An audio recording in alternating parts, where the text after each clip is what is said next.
Hey everyone, welcome back to another devlog for our game Time Walk Tower Defense. If you missed it, last week Emily went over some great stuff for the enemies you're going to be seeing in the game, so I highly recommend you go and check it out. If you don't know who I am, my name's Alex. I do a lot of work on the third person part of the game, the part where you actually walk around as a hero. In addition, I do a lot of animations and artwork that you see.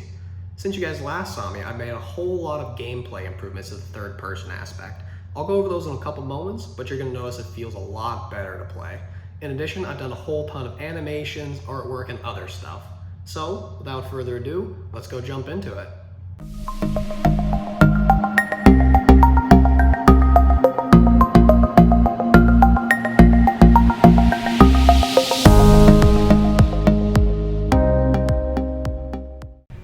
So, to start us off here, I wanted to go over some of the animations I've been doing.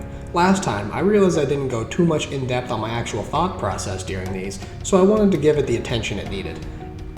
Animating something like a humanoid is fairly straightforward. Like any model, I chop it up into bits that need to move, like the two parts for the arm, a part for the torso, the head, and so forth.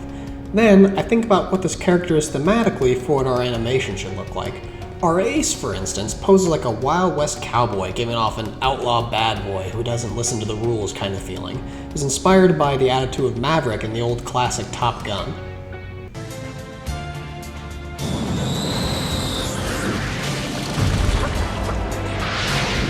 Goddamn son of a bitch!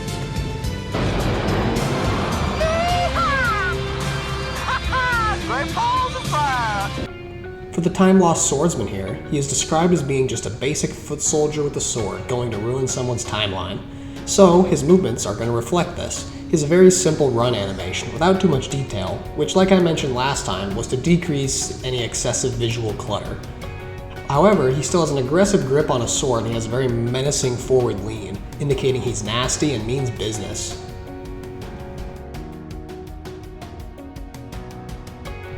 This week, I also got to animate my first non-humanoid model, first up being the time-lost hound.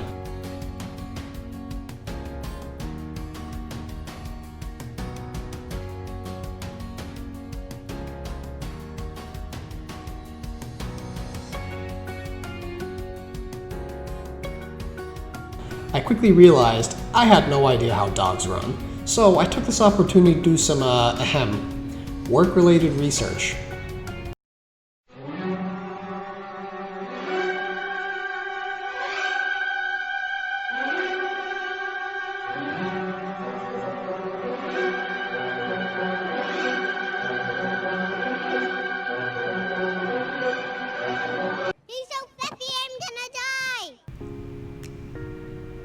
Then it was a bit of a challenge getting all the legs to move out of sync, but still being the same clip duration, but eventually that got going pretty nicely. I might touch up on them a little bit later, but for now our glorious pup moves beautifully.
I also worked on some other great models like the pirates, but you'll need to stay tuned to see all of them in action. Another big thing I did was adding in an aiming reticle for the player to shoot with. This way, you always know exactly what you're aiming at, and it will reduce the chance that you accidentally miss. Prior to this, the shots always angled to the same upward direction as the camera, but only went straight forward. Now, I had to get them to go towards the middle of the screen where our aiming reticle is. My first thought was to simply point the attack towards a point about 30-ish units forward from the camera. That way, they'll always hit 30 units downrange, center screen every time. That was easy. But little did I know, that wasn't quite gonna work. Take a situation where the player is pretty close to the enemy. Now, the attack is pointing 30 units in the distance, and despite the aiming reticle being painted on the enemy, your attack is gonna just sail right by. So, after a bit of brainstorming, I got a new idea that was much cleaner. Using something built into Unity called a Raycast, I can once again draw a line forward from the camera. But the cool thing about these is, they'll stop once they hit a collider like our enemies have. I can then point my attacks towards where the Raycast hits something, meaning the attack will always point towards whatever the reticle hits, no matter the distance. It's pretty nifty. And with that, our aiming reticle was ready to go.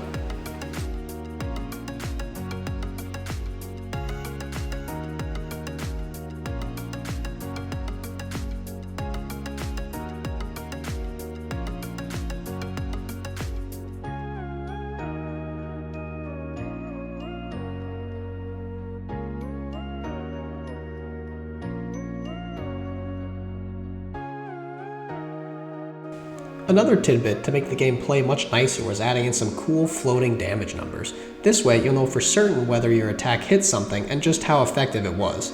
To accomplish this, I created a simple prefab with an animation to make it move around the health bar and scale itself up and down to give it a little 3D sense.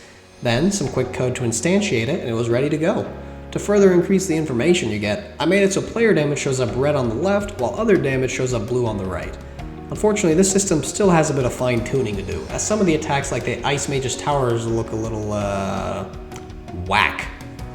His hair, whack. His gear, whack. His jewelry, whack. His footsteps, whack. The way that he talks, whack. The way that he doesn't even like to smile, whack. Me, I'm tight as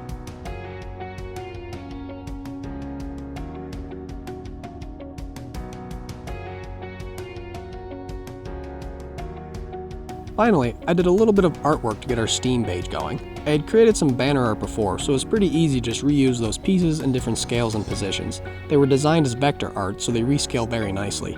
For those of you who don't know, there are generally two kinds of computer images, rasters and vectors. Rasters are simply collections of pixels. Usually these are things like photographs. Ever try to scale up a picture and it gets all pixelated?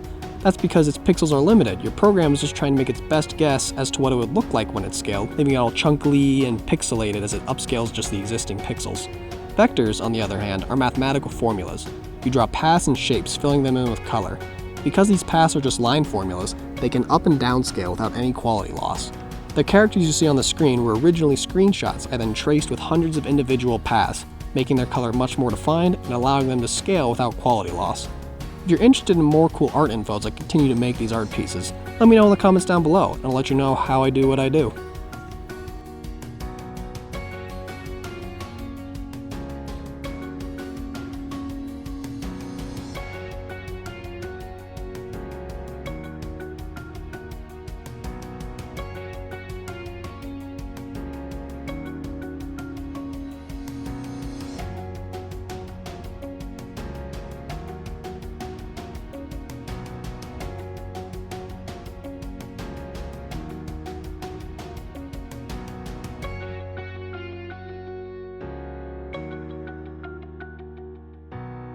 So, in addition to all that stuff, there was this whole list of other stuff I got done the past few weeks. None of them are really that worthy of their own little segment here, so I'm just going to wrap them up real quick. The wizard broke, so I had to go fix him. I made charge turnable and also cancelable for the fighter. I scaled down everything in the third-person aspect of the game. The wizard broke again. I had a center for enemies, which made things like beams a lot more visually appealing. I photoshopped Nick's hat in because he doesn't know how to take a picture. The wizard broke a third time. And I also figured out that the guest bathroom door in Nick's house does lock, despite his insistence that it doesn't. That's all I've got for us today. Thank you guys so much for watching. If you enjoyed the video, be sure to leave it a like, comment down below, subscribe to the channel, and hit that notification bell so you don't miss any new videos. Next week, Nick's going to be showing off all the cool stuff he's been up to the past couple weeks. You're not going to want to miss it. And just as a reminder, our Steam page is live. Be sure to go give our game a wish list so you know exactly when it releases and you can get it right when it comes out. But again, that's all I've got for today. So, as always, game on.